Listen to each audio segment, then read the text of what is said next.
Hello everyone, welcome back to our channel Login Aid. In this guide video, I will show you how to remove Microsoft account from Windows. So first of all, you'll have to access the settings. For that, click on the start icon that you can see at the taskbar.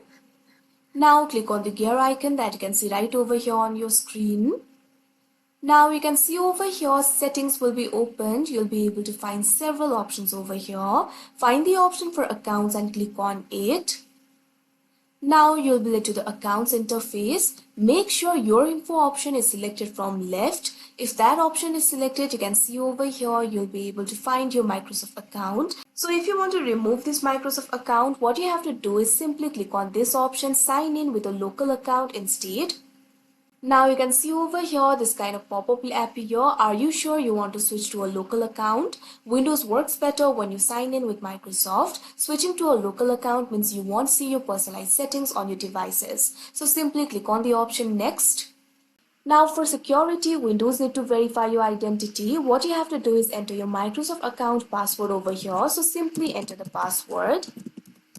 Now click on the OK option. Now you can see over here, in order to enter into your local password, you'll have to set the password for your local account. So simply enter the new password and confirm the password, and also enter the password hint. Also you can edit the username if you want. Simply enter the new password.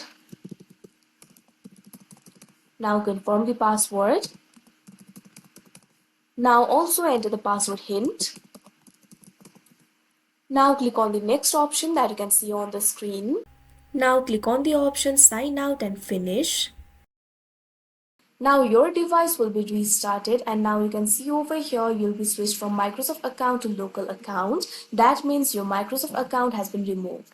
So that is how you remove Microsoft account from Windows. I hope you found this video helpful. Thank you for watching. Make sure to like, share and subscribe to our channel.